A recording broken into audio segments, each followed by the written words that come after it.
안녕하세요. 신비한 지식입니다. 오늘은 조금 조용하지만 아주 중요한 이야기를 하려고 합니다. 요즘 거울 앞에서 얼굴보다 먼저 몸속의 추위를 느끼는 분들이 많습니다. 무릎이 시큰하고 허리가 묵직하고 어깨가 굳어 있고 비 오는 날이나 새벽 공기만 닿아도 관절이 먼저 반응하죠. 그런데 이상합니다. 겉은 두꺼운 옷으로 감췄는데도 뼛속은 계속 시립니다. 따뜻한 물을 마셔도 잠깐뿐이고 찜질팩을 올려도 그때뿐입니다. 왜 그럴까요? 당신도 이런 생각을 해본 적 있나요? 나이가 들면 원래 아픈 거야. 하지만 저는 오늘 그 문장을 아주 조심스럽게 다른 문장으로 바꿔보려 합니다. 나이가 들수록 뼛속이 식기 쉬워서 아픈 거야. 여기서 말하는 뼛속은 단순히 기분이 아니라 몸의 중심열과 순환, 그리고 회복력의 방향을 말합니다. 동양에서는 오래전부터 뼈를 집이라 하고 골수를 집안의 불씨처럼 여겼습니다. 집이 튼튼해도 불씨가 꺼지면 금세 습기와 냉기가 들어오듯 뼈가 단단해도 그 안의 기운이 식으면 통증과 무력감이 빨리 찾아온다고 보았죠. 현대 과학도 어느 정도 비슷한 풍경을 보여줍니다. 뼈는 돌처럼 고정된 것이 아니라 끊임없이 새로 만들어지고 다시 깎이고 다시 채워지는 살아있는 조직입니다. 그 과정에 관여하는 세포 활동은 혈액순환, 호르몬, 영양 상태, 그리고 몸의 온도와 대사와도 깊이 연결되어 있습니다. 특히 나이가 들면 말초 혈관이 예전 같지 않고 근육량이 줄어 열 생산이 감소하며 몸은 쉽게 추위를 기본값으로 삼으려 합니다. 그러면 관절 주변 연부 조직이 경직되고 통증 감각이 민감해지고 작은 염증이 오래 남을 수 있습니다. 결국 뼈가 아파서 추운 것 같지만 실제로는 추워져서 더 아픈 것도 적지 않습니다. 그래서 오늘은 골수를 덮여 뼈를 다시 살리는 5가지 방법을 이야기하려 합니다. 거창한 약이나 비싼 기구가 아니라 당신이 오늘 밤부터라도 할 수 있는 것들입니다. 단, 한 가지 약속이 필요합니다. 빠른 결과를 조급하게 요구하지 않기. 뼈는 천천히 변합니다. 대신 한 번 방향이 잡히면 그 변화는 오래 갑니다. 마치 겨울난로가 처음엔 차갑지만 어느 순간부터 방 전체가 따뜻해지는 것처럼요. 자, 그럼 첫 번째 방법부터 시작해 보겠습니다. 첫 번째 방법은 의외로 단순합니다. 뼈를 덮이려면 먼저 숨이 따뜻해져야 한다. 숨이 따뜻해진다는 말이 낯설죠. 그런데 당신도 알 겁니다. 추운 날 밖에 서서 급하게 숨을 쉬면 몸이 더 떨립니다. 반대로 천천히 길게 내쉬면 어깨가 내려가고 얼굴이 풀리죠. 그건 기분이 아니라 신경계의 변화입니다. 길고 느린 호흡은 부교감 신경을 활성화시키고 심박수를 안정시키며 말초 혈관의 긴장을 조금씩 풀어줍니다. 그 결과 손발끝까지 피가 더 잘 돌고 몸의 중심열이 낭비되지 않게 됩니다. 여기서 중요한 포인트는 들이마시는 것보다 내쉬는 것입니다. 나이 들수록 많은 분들이 숨을 마시는 것에만 신경을 씁니다. 산소를 더 넣어야 한다고 생각하니까요. 그런데 몸은 산소만으로 움직이지 않습니다.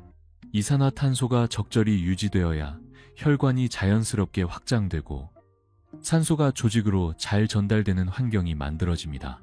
너무 급하게 내쉬거나 헐떡이면 오히려 몸이 긴장하고 말초가 더 차가워질 수 있습니다. 그래서 제가 권하는 첫 번째 습관은 아주 부드러운 따뜻한 하복 호흡입니다. 등을 곧게 세우고 앉거나 침대에 편하게 누워도 좋습니다. 손 하나를 아랫배에 얹어주세요. 코로 숨을 들이마실 때 배가 살짝 부풀고 내쉴 때 배가 아주 천천히 가라앉습니다. 그리고 내쉬는 시간을 들이마시는 시간보다 조금 더 길게 가져가세요. 예를 들어 들숨 4초, 날숨 6초 정도로요. 중요한 건 크게가 아니라 부드럽게입니다. 숨이 크면 어깨가 올라가고 갈비뼈 주변이 긴장합니다. 그건 몸의 중심열을 밖으로 흩뜨리는 길입니다. 대신 숨을 낮게 배 쪽으로 내려주면 아랫배가 따뜻해지고 허리 뒤쪽이 편안해지는 느낌이 옵니다. 많은 분들이 이때야 여기서부터 몸이 풀리네라고 말합니다. 처음엔 아무 느낌이 없을 수 있습니다. 괜찮습니다. 뼈와 골수는 감각이 느린 영역입니다. 대신 기준을 하나 잡아봅시다. 호흡을 3분만 했는데도 턱이 덜 굳고 혀가 입천장에 편안히 놓이고 손끝이 약간 따뜻해지면 이미 방향은 맞습니다. 이 작은 변화가 매일 쌓이면 기본 체온이 조금씩 달라집니다. 그리고 그때부터 통증의 성격도 변합니다. 날카로운 통증이 둔해지고 아침에 뻣뻣함이 줄어드는 식으로요. 그런데 여기서 많은 분들이 한 가지 실수를 합니다. 숨을 하복부로 내리려고 힘을 줍니다. 배를 억지로 밀어내고 단전이 단단해야 한다고 배를 조입니다. 그러면 복압이 올라가고 허리 주변이 더 긴장합니다. 뼈를 덮이려다가 오히려 뼈 주변 근막을 얼리는 셈이죠. 숨은 힘이 아니라 허용입니다. 배가 자연스럽게 움직이도록 내버려 두는 것. 이게 첫 번째 방법의 핵심입니다. 그리고 숨이 어느 정도 안정되면 두 번째 방법이 필요해집니다. 두 번째 방법은 골수를 덮이는 걸 방해하는 냉기의 출입문을 닫는 것입니다. 당신 몸의 냉기는 어디로 들어올까요? 많은 분들이 배를 만지며 여기가 차요 라고 말하지만 실제로는 발과 종아리 그리고 허리 아래쪽에서 시작되는 경우가 많습니다. 특히 밤에 양말을 벗고 자거나 바닥에서 올라오는 냉기를 오래 받으면 다리 쪽 혈관이 수축하고 그 긴장이 골반까지 올라옵니다. 그러면 허리가 뻣뻣해지고 고관절이 굽고 무릎이 먼저 아프기 시작합니다. 뼈는 위에서 아래로만 영향을 받지 않습니다. 아래의 냉기가 위로 도미노처럼 올라옵니다. 그래서 두 번째 습관은 다리의 출입문을 닫는 작은 온열 루틴입니다. 거창한 찜질이 아니라 짧고 매일 하는 방식입니다. 저녁에 씻고 나서 수건으로 종아리를 30초만 감싸 문지르는 것, 혹은 손바닥으로 발바닥을 천천히 쓸어 올리는 것, 또는 무릎 뒤 오금 주변을 따뜻하게 덮어주는 것. 특히 오금은 혈관과 신경이 지나가는 길목이라 여기가 차면 다리 전체가 더 차가워지기 쉽습니다. 오금을 따뜻하게 해주면 종아리의 긴장이 풀리고 발끝의 혈류가 조금씩 살아납니다. 그러면 신기하게도 허리도 덜 굳습니다. 이것이 말초를 덮이면 중심이 편해지는 아주 현실적인 원리입니다. 과학적으로도 말이 됩니다. 말초가 차가우면 몸은 열 손실을 막기 위해 혈관을 수축시키고 그 결과 근육과 관절 주변에 산소와 영양 공급이 줄어들 수 있습니다. 반대로 말초를 부드럽게 데우면 몸은 위험 모드를 내려놓고 혈류를 조금 더 열어줍니다. 뼈를 바로 데우는 것처럼 느껴지지 않더라도 뼈가 데워질 수 있는 환경을 만드는 것이죠. 그런데 여기서 중요한 건 뜨겁게 지지는 것이 아닙니다. 뜨거움은 순간적이고 몸이 놀라서 다시 수축할 수 있습니다. 당신이 원하는 건 따뜻함의 지속입니다. 그래서 저는 뜨거운 찜질보다 미지근한 온열을 길게 유지하는 방식, 그리고 무엇보다 매일 반복 가능한 작은 습관을 더 높게 평가합니다. 당신의 몸은 강한 자극보다 매일 같은 시간에 오는 안전한 따뜻함에 더 잘 반응합니다. 노년의 몸은 특히 그렇습니다. 이제 세 번째 방법으로 자연스럽게 넘어가 보겠습니다. 세 번째 방법은 골수를 덮이는 연료를 만드는 것입니다. 사람들은 종종 이렇게 말합니다. 나는 체질적으로 냉해요. 하지만 체질이라는 말 뒤에는 대부분 근육의 감소와 대사의 저하가 숨어 있습니다. 근육은 단순히 움직이는 기관이 아닙니다. 근육은 몸의 난로입니다. 나이가 들수록 난로의 장작이 줄어드는 셈이죠. 그래서 같은 온도에서도 더 춥게 느끼고 관절이 더 쉽게 뻣뻣해집니다. 그렇다면 답은 단순해집니다. 근육을 키우는 것까지 못 가더라도 근육을 깨우는 습관은 필요합니다. 여기서 제가 권하는 건 힘든 운동이 아닙니다. 뼈를 살리는 느린 근육 깨우기입니다. 아침에 일어나서 혹은 의자에 앉아서도 할 수 있는 아주 작은 동작이죠. 예를 들어 발 뒤꿈치를 바닥에 가볍게 톡톡 두드리거나 발가락을 천천히 오므렸다 폈다 하거나 허벅지 앞쪽에 힘을 살짝 주었다 빼는 것. 이런 동작은 심박을 무리하게 올리지 않으면서도 하체의 혈류 펌프를 깨웁니다. 하체가 움직여야 혈액이 위로 올라오고 몸의 열이 생산됩니다. 그 열은 단지 피부가 아니라 깊은 조직으로 스며들 수 있는 토대가 됩니다. 그리고 이때 호흡을 함께 붙이면 효과가 더 좋아집니다. 발을 움직이며 내쉬고 멈추며 들이마시는 식으로요. 몸이 움직임, 호흡, 순환의 한 묶음을 다시 기억하게 됩니다.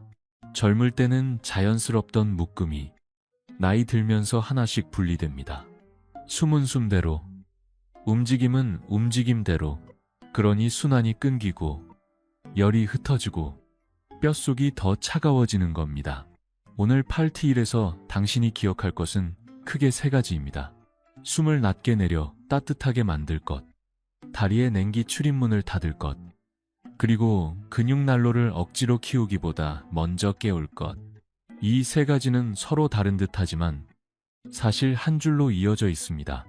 몸이 안전하다고 느끼면 혈류가 열리고 열이 모이고 회복이 시작된다. 이 문장 하나로요. 그리고 이제 당신은 아마 이런 질문을 마음속으로 하고 있을 겁니다. 그럼 뼈 안쪽, 허리 깊은 곳, 골반 안쪽의 차가움은 어떻게 하지? 겉에 따뜻함 말고 진짜 속을 어떻게 데우지? 좋습니다. 바로 그 지점에서 다음 흐름이 이어집니다. 겉을 덮이는 습관이 어느 정도 자리를 잡으면 그 다음은 중심의 불씨를 다시 붙이는 방법으로 들어가야 합니다.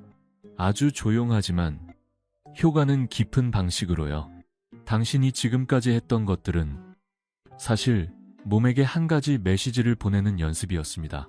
이제 괜찮아. 긴장 풀어도 돼. 이 메시지가 들어가면 몸은 천천히 문을 엽니다. 혈관이 조금씩 풀리고 근육이 조금 덜 굳고 손끝이 미세하게 따뜻해지고 아침의 뻣뻣함이 아주 작은 폭으로라도 줄어듭니다. 그런데 여기서 많은 분들이 멈춥니다. 이 정도면 됐지 하고요. 하지만 진짜 변화는 여기서부터 시작됩니다.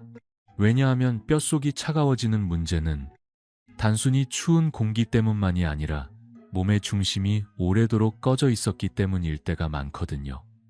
뼈를 떠올려 보세요.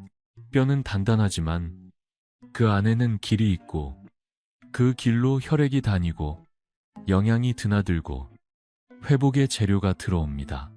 이 길이 막히면 뼈는 단단한 돌처럼 남아도 살아있는 조직으로서의 활력이 줄어듭니다. 그러면 작은 충격에도 아프고 오래 앉아 있어도 아프고 밤에 누워도 통증이 남습니다. 그럴수록 사람은 더 움직이지 않게 되고 더 움직이지 않으니 더 차가워지는 아주 조용한 악순환이 만들어집니다. 그래서 네 번째 방법은 그 악순환을 끊는데 가장 직접적입니다. 네 번째 방법은 허리 뒤쪽의 불씨를 다시 켜는 습관입니다. 동양에서 흔히 명문이라고 부르는 부위가 있죠. 허리 가운데, 배꼽의 정반대 지점, 척추 양옆의 깊은 곳. 그곳은 단순히 근육이 아니라 몸의 중심열이 모이는 자리로 묘사되어 왔습니다. 현대적으로 말하면 허리 주변 근육과 근막, 그리고 자율신경의 균형이 함께 얽혀 있는 곳입니다. 여기가 늘 굳어있고 차가우면 아래로 내려가는 순환이 둔해지고 골반과 무릎이 더 쉽게 뻣뻣해집니다. 반대로 이곳이 풀리고 따뜻해지면 뼈의 속 환경이 달라지기 시작합니다. 그럼 어떻게 하느냐? 대단한 동작이 필요할까요? 아닙니다. 오히려 나이든 몸은 큰 동작을 싫어합니다. 안전하지 않다고 느끼면 다시 딱 닫아버리니까요. 그래서 아주 조용한 방식이 필요합니다. 저는 이것을 허리 뒤를 숨으로 덮는 법이라고 부릅니다. 방법은 간단합니다. 의자에 앉아도 좋고 침대에 누워도 좋습니다. 다만 허리가 과하게 꺾이지 않도록 편안하게 둡니다. 손바닥을 허리 뒤쪽에 살짝 대보세요. 손이 닿는 부위가 따뜻하든 차갑든 그냥 확인만 합니다. 확인하는 순간 몸은 이미 그 부위를 의식하기 시작합니다. 그리고 우리는 그 의식 위에 숨을 천천히 얹을 겁니다. 코로 숨을 들이마실 때 배가 약간 부풀죠. 그때 허리 뒤쪽도 아주 미세하게 넓어진다는 느낌을 가져보세요. 실제로 갈비뼈 뒤쪽과 허리 근막은 호흡에 따라 아주 작은 확장과 수축을 합니다. 많은 분들이 앞쪽 배만 움직이고 뒤쪽은 굳어 있습니다. 그래서 숨이 한쪽으로만 흐르고 몸의 중심열이 한 곳에만 갇히기도 합니다. 뒤쪽이 열리면 숨의 길이 넓어집니다. 그 넓어짐이 곧 따뜻함의 공간이 됩니다. 그리고 숨을 내쉴 때 허리 뒤쪽을 힘으로 누르는 게 아니라 젖은 담요가 천천히 내려앉듯 부드럽게 가라앉는 느낌으로 둡니다. 이때 중요한 건 속도입니다. 아주 느리게, 특히 날숨을 길게, 날숨이 길어지면 몸은 긴장할 필요가 없다고 판단하고 자율신경이 안정 쪽으로 기울어집니다. 그 안정이 혈관을 풀고 혈류가 늘어나고 그러면 깊은 곳이 조금씩 따뜻해집니다. 어떤 분은 이걸 하다가 허리 뒤가 간질간질하거나 묵직하게 풀리는 느낌을 받습니다. 그게 나쁜 신호가 아닙니다. 오히려 굳어있던 길이 다시 열리는 과정에서 나오는 자연스러운 감각일 수 있습니다. 여기서 하나 더, 허리 뒤를 덮이려면 배를 너무 차게 만들지 않는 것도 중요합니다. 냉장고에서 차가운 음식을 꺼내 배에 넣고 그 위에 호흡만 얹으면 불씨는 쉽게 꺼집니다. 적어도 저녁에는 너무 차가운 음료를 피하고 따뜻한 물 한 컵 정도로 몸 안의 온도를 기본 따뜻함 쪽으로 세팅해 주세요. 이건 미신이 아닙니다. 위장과 장은 혈류가 많이 모이는 기관이고 차가운 자극은 자율신경을 긴장시키며 말초순환을 다시 닿게 만들 수 있습니다. 그러니 작은 온도의 배려가 허리의 불씨를 지키는 울타리가 됩니다. 그런데도 이런 말을 하는 분이 있습니다. 허리는 알겠는데 무릎은 여전히 시큰해요. 좋습니다. 바로 그 지점에서 5번째 방법이 등장합니다. 5번째 방법은 관절 주변의 윤활과 미세순환을 되살리는 방식입니다. 이게 왜 골수와 연결될까요? 뼈는 혼자 존재하지 않습니다. 뼈는 관절에 연골, 인대, 근육, 그리고 미세혈관이라는 이웃들과 함께 살아갑니다. 이 이웃들이 건조하고 굳어 있으면 뼈는 더 많은 충격을 직접 받습니다.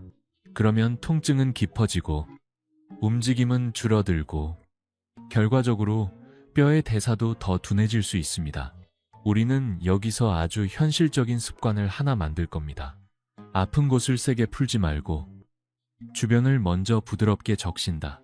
많은 분들이 통증이 있는 무릎이나 어깨를 직접 주무르려고 합니다. 그런데 통증 부위는 이미 방어가 강합니다. 거길 세게 건드리면 몸은 더 움츠립니다. 대신 통증 부위 주변을 부드럽게 풀어주면 방어가 풀리면서 안쪽이 자연스럽게 따라옵니다. 무릎을 예로 들어볼까요? 무릎이 시큰한 분들에게 저는 무릎 한가운데를 먼저 만지지 말라고 합니다. 대신 허벅지 앞쪽과 무릎 위쪽, 그리고 종아리 윗부분을 천천히 쓸어줍니다. 손바닥으로 피부를 밀어 올리는 느낌이 아니라 표면을 따뜻하게 덮어주는 느낌으로요. 1분만 해도 좋습니다. 그러고 나서 무릎을 아주 작은 범위로 마치 기름칠하듯 움직여 보세요. 무릎을 크게 굽히거나 펴지 말고 통증이 없는 범위에서 아주 미세하게. 이때 호흡은 길게 내쉽니다. 내쉬면서 움직이면 몸은 움직임을 위협으로 받아들이지 않습니다. 어깨도 마찬가지입니다. 어깨가 아프면 어깨를 먼저 잡아당기지 마세요. 대신 팔꿈치, 손목, 그리고 목의 옆 라인을 부드럽게 풀어줍니다. 관절은 한 점이 아니라 연결의 결과입니다. 연결이 풀리면 통증은 그 자리를 독점하지 못합니다. 이 방식은 단순한 마사지가 아닙니다. 신경계의 관점에서 보면 통증은 종종 경보 시스템입니다. 주변 조직이 안전해지고 부드러워지면 경보는 자연스럽게 볼륨을 낮춥니다. 그러면 관절 주변 근육이 덜 긴장하고 혈류가 더 돌고 회복의 재료가 더 잘 들어옵니다. 이게 결국 뼈의 환경까지 바꾸는 길이 됩니다. 또 하나의 핵심이 있습니다. 미세한 진동입니다. 우리는 큰 운동을 하지 않아도 됩니다. 대신 작은 진동으로 펌프를 깨울 수 있습니다. 손으로 무릎 주변을 아주 부드럽게 두드리는 것, 종아리를 가볍게 톡톡 두드리는 것, 발바닥을 살짝 흔들어주는 것. 이런 진동은 혈관을 억지로 확장시키는 것이 아니라 근육의 긴장을 부드럽게 깨우고 말초순환을 재시동시키는 데 도움을 줄 수 있습니다. 다만 절대 세게 하지 마세요. 세게 하면 몸은 다시 방어합니다. 부드럽게, 짧게, 매일, 이 세 단어가 중요합니다. 그리고 여기까지 오면 당신은 어느 순간 이런 감각을 느낄 수도 있습니다. 아프긴 한데 예전처럼 차갑게 아프진 않다. 통증의 온도가 바뀌는 것입니다. 이게 아주 중요합니다. 뼈를 살리는 변화는 통증이 갑자기 사라지는 형태로 오기보다 통증의 성질이 바뀌는 형태로 오는 경우가 많습니다. 얼음 같은 통증이 덜해지고 날카로움이 둔해지고 움직이면 오히려 풀리는 느낌이 조금씩 생깁니다. 그 변화가 생기면 당신의 몸은 다시 움직임을 선택할 수 있는 몸으로 돌아오고 있는 겁니다. 움직임을 선택할 수 있어야 열을 만들 수 있고 열을 만들 수 있어야 뼛속의 환경도 더 살아납니다. 하지만 여전히 중요한 문제가 하나 남습니다. 많은 분들이 낮에는 괜찮다가도 밤이 되면 통증이 올라온다고 말합니다. 또는 새벽에 더 시리다고 말하죠. 그건 단순히 기분이 아니라 밤에 체온이 떨어지고 몸이 회복 모드로 들어가려는 순간에 냉기와 긴장이 방해하기 때문일 수 있습니다. 그래서 마지막 파트에서는 이 모든 습관을 잠들기 전 10분 안에 묶어내는 아주 현실적인 순서를 만들 겁니다. 그리고 그 순서가 왜 뼈와 골수에 유리한지 과학적으로도 설명해 드릴게요. 당신이 내일부터 바로 따라 할 수 있도록 손이 가고 몸이 기억하는 방식으로요. 사실 몸은 낮보다 밤에 더 솔직해집니다. 낮에는 정신이 버티고 습관이 가리고 바깥의 소음이 통증을 잠시 잊게 해주기도 하죠. 그런데 밤이 되면 조용해집니다. 조용해질수록 몸속의 작은 신호가 크게 들립니다. 무릎이 먼저 말하고 허리가 이어서 말하고 어깨가 마지막으로 한숨을 쉬는 것처럼요. 그래서 많은 분들이 낮엔 괜찮은데 밤만 되면 더 아파요 라고 합니다. 이런 현상에는 아주 현실적인 이유가 있습니다. 수면을 준비할 때 우리 몸의 중심 체온은 자연스럽게 내려가고 교감신경의 톤이 조금씩 떨어지며 혈압도 완만해집니다. 그 과정은 원래 회복을 위한 길입니다. 그런데 몸이 이미 차가운 쪽으로 기울어져 있거나 근육과 관절이 긴장으로 굳어 있으면 그 길이 회복이 아니라 통증 자각으로 바뀌어 버립니다. 그러니 우리가 해야 할 일은 단순합니다.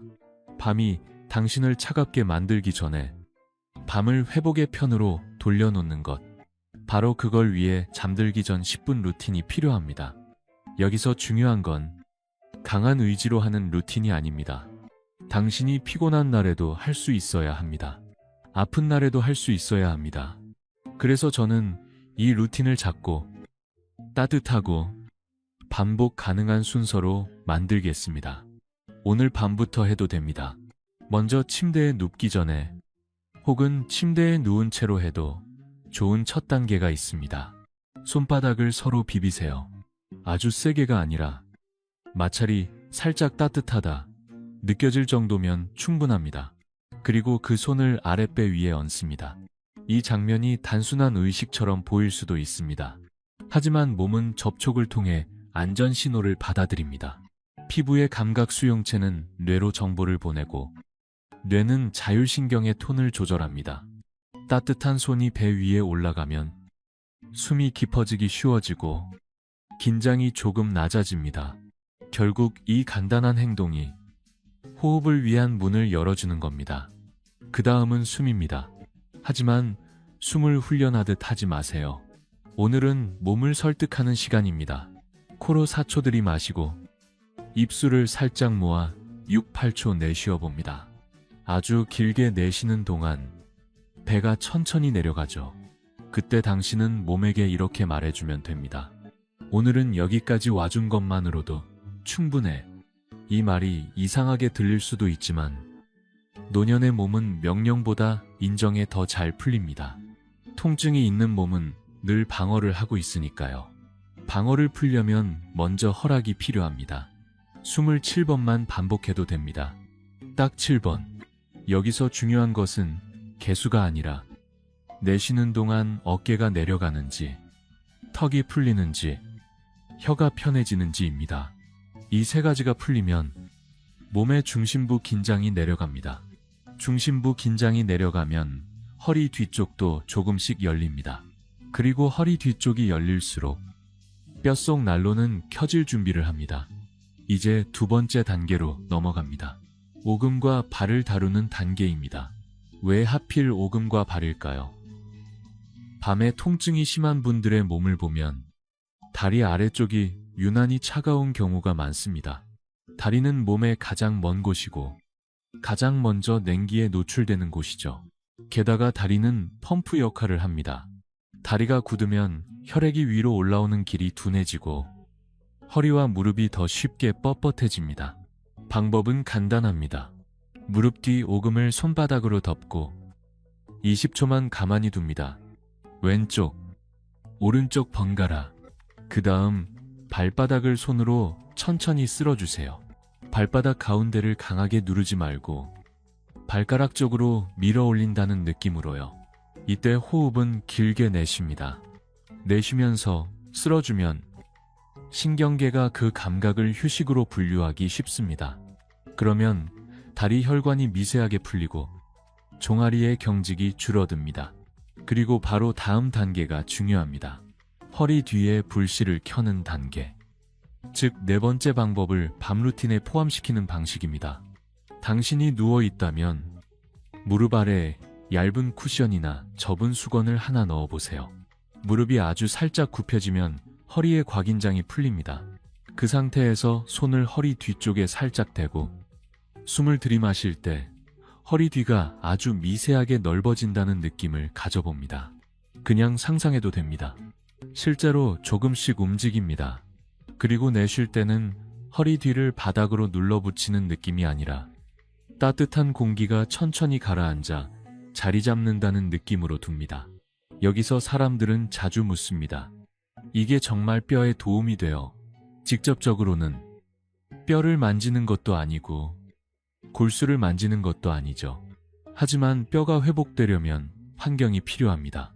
혈류, 영양, 호르몬, 그리고 무엇보다 신경계가 회복 모드로 들어가야 합니다.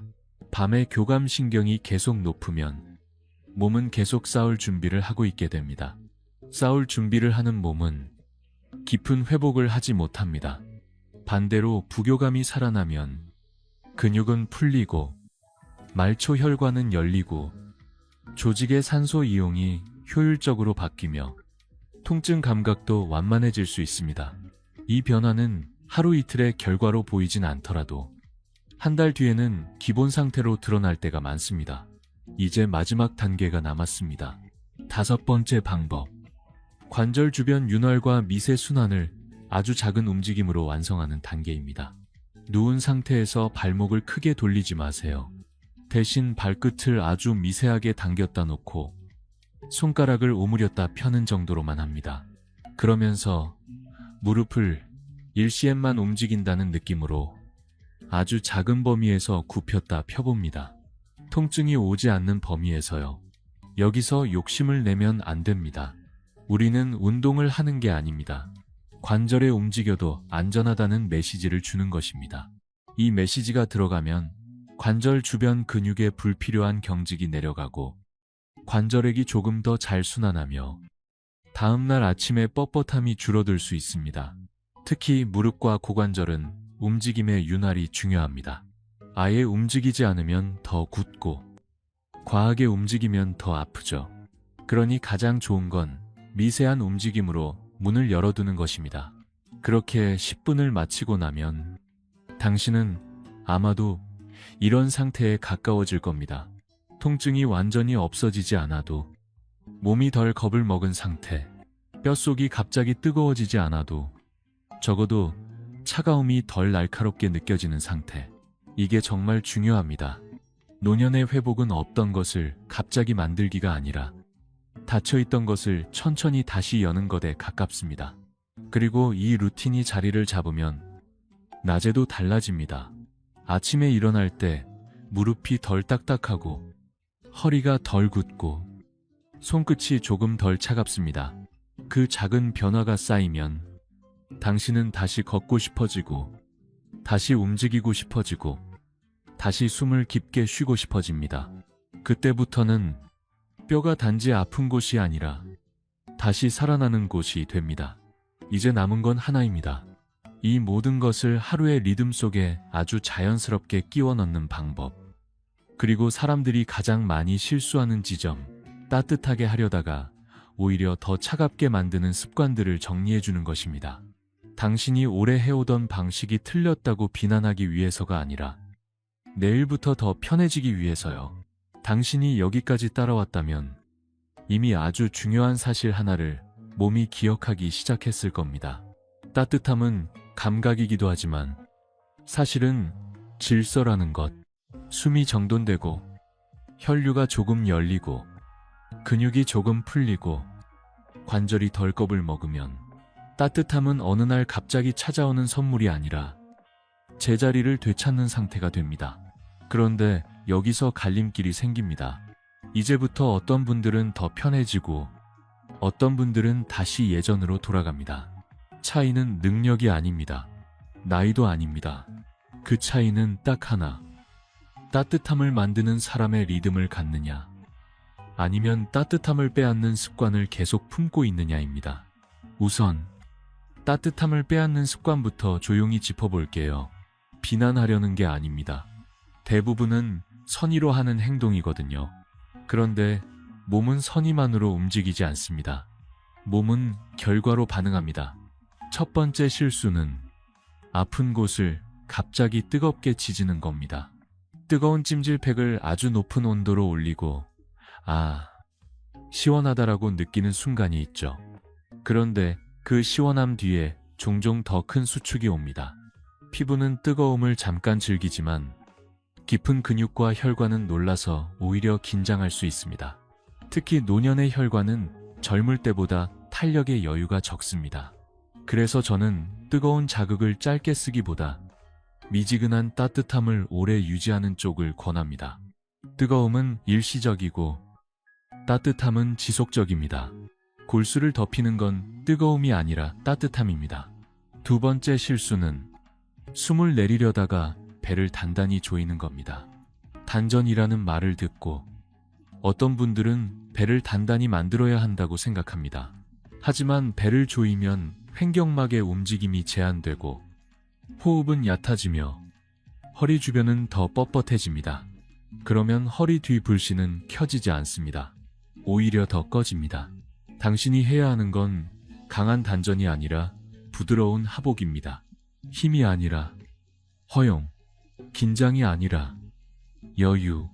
이 차이가 결국 통증의 방향을 바꿉니다. 세 번째 실수는 밤에 다리 아래쪽을 차갑게 만드는 겁니다. 양말을 벗고 자는 습관, 얇은 이불로 발을 내놓고 자는 습관, 혹은 바닥 냉기를 다리로 오래 받는 습관. 이런 것들이 하루 이틀은 괜찮아 보여도 몇 주가 지나면 무릎과 허리의 기본 상태를 바꿔놓습니다. 다리는 출입문입니다. 출입문이 열려 있으면 허리의 불씨가 아무리 좋아도 계속 바람이 들어옵니다. 그래서 저는 발만 따뜻하면 반은 성공이라는 말을 자주 합니다. 과장이 아니라 경험에서 나온 문장입니다. 네 번째 실수는 통증을 없애기 위해 무리하게 크게 움직이는 겁니다. 관절이 굳어 있으면 사람은 종종 한 번에 풀고 싶어 합니다. 하지만 굳은 문을 한 번에 열려고 하면 문짝이 더 삐걱거리죠. 관절도 마찬가지입니다. 노년의 관절은 큰 운동보다 미세한 움직임을 자주 받아들이는 편입니다. 작은 움직임이 관절에게 순환을 돕고 주변 근육의 방어를 낮추며 통증의 경보를 낮추는데 더 유리할 때가 많습니다. 당신이 할 일은 몸을 이기는 게 아니라 몸과 협상하는 겁니다. 이제 반대로 오래가는 사람들의 리듬을 이야기해 볼게요. 이 리듬은 거창한 계획이 아닙니다. 하루에 딱 3번, 아주 짧게 몸에게 나는 너를 잊지 않았다라고 말해주는 습관입니다. 첫 번째는 아침에 1분입니다. 눈을 뜨고 나서 바로 몸을 일으키지 않고 숨을 3번만 길게 내쉽니다. 들이마시는 건 자연스럽게 들어오도록 두고 내쉬는 걸 길게, 그러면서 아랫배에 손을 얹어봅니다. 이 1분은 하루의 자율신경을 조율합니다. 아침부터 몸이 놀라지 않게 그게 하루 전체의 기본 온도를 바꿉니다. 두 번째는 낮에 30초입니다. 의자에서 일어나기 전 혹은 화장실에 가기 전 발 뒤꿈치를 바닥에 아주 가볍게 톡톡 두드리거나 발가락을 오므렸다 폈다 하는 30초. 이건 운동이 아닙니다. 하체 펌프를 깨우는 신호입니다. 혈액은 아래에 고이면 위가 차가워집니다. 아래가 깨어나면 위도 살아납니다. 허리도 덜 굳습니다. 세 번째는 밤에 10분. 당신이 이미 배운 그 루틴입니다. 손을 따뜻하게 해서 아랫배에 얹고 길게 내쉬고 오금과 발을 덮고 허리 뒤를 숨으로 넓히고 관절을 미세하게 윤활시키는 그 순서. 이 순서를 완벽하게 하려고 하지 마세요. 피곤한 날에는 절반만 해도 됩니다. 중요한 건 끊기지 않게 이어가는 것입니다. 뼈는 속도가 아니라 방향으로 변합니다. 그리고 이 리듬을 지키는 사람들의 공통점이 하나 있습니다. 통증을 기준으로 살지 않습니다. 오늘은 덜 아프니까 해도 되고, 오늘은 아프니까 안 한다가 아니라 오늘은 아프니까 더 부드럽게 한다로 바꿉니다. 이 태도는 단순한 마음가짐이 아닙니다. 몸의 회복 전략입니다. 통증이 있는 날일수록 자율신경이 예민해져 있고, 그럴수록 작은 따뜻함이 더 큰 영향을 줄 수 있습니다. 당신의 몸은 지금도 회복하려고 합니다. 다만 길을 잊었을 뿐입니다. 우리는 그 길을 다시 기억나게 해주는 겁니다. 여기서 아주 조용한 질문을 하나 드리고 싶습니다. 당신이 가장 많이 아픈 시간은 언제인가요? 아침인가요? 밤인가요? 아니면 비 오는 날인가요? 그 시간대는 당신 몸이 가장 약한 게 아니라 가장 도움을 필요로 하는 순간일 수 있습니다. 그 순간에 우리가 따뜻함을 한 번만 더 얹어주면 몸은 서서히 반응합니다. 처음엔 작은 반응일 겁니다. 그래도 괜찮습니다. 작은 반응이야말로 진짜 변화의 씨앗이니까요. 당신이 오늘 얻어가야 할 건 완벽한 기술이 아닙니다. 당신이 얻어가야 할 건 나는 다시 따뜻해질 수 있다는 확신입니다. 뼛속이 차가워지면 사람은 마음도 차가워지기 쉽습니다. 통증은 사람을 혼자 있게 만들고 움직임을 줄이고 삶을 좁히니까요. 하지만 따뜻함이 돌아오면 삶은 다시 넓어집니다. 걷고 싶어지고 바깥 공기를 맡고 싶어지고 누군가를 만나고 싶어집니다. 뼈가 젊어지는 건 단지 통증의 감소가 아니라 삶의 반경이 커지는 일입니다. 오늘 영상이 당신에게 그런 작은 시작이 되었으면 합니다. 만약 당신이 지금 내 몸은 너무 늦은 거 아닐까라고 생각했다면 저는 이렇게 말해드리고 싶습니다. 늦은 몸이 있는 게 아니라 늦게 시작한 습관이 있을 뿐입니다. 그리고 습관은 언제든 새로 시작할 수 있습니다. 아주 작게, 아주 조용히, 그러나 꾸준히요. 이제 당신 차례입니다. 댓글로 한 가지만 알려주세요. 당신은 어디가 가장 차갑게 느껴지나요? 발인가요? 무릎인가요? 허리인가요? 어깨인가요? 그리고 오늘부터 딱 하나만 고른다면 어떤 습관을 먼저 해보고 싶나요? 숨을 길게 내쉬기, 오금 덮기, 허리 뒤 숨 넓히기, 미세한 관절 윤활, 무엇이든 좋습니다. 당신의 선택이 다른 분들에게도 큰 힌트가 될 수 있습니다. 영상이 도움이 되셨다면 좋아요를 눌러주시고 신비한 지식을 구독해주세요. 우리는 거창한 이야기를 하기보다 당신의 일상을 조금 더 따뜻하고 편안하게 만드는 작은 지식을 함께 나눌 겁니다. 오늘 밤, 당신이 잠들기 전에 숨을 한번 길게 내쉬는 순간, 그게 당신 뼛속 난로의 첫 불꽃이 될 수 있습니다. 당신의 몸이 다시 따뜻해지기를, 그리고 그 따뜻함이 당신의 하루를 넓혀주기를 진심으로 바랍니다. 신비한 지식이었습니다.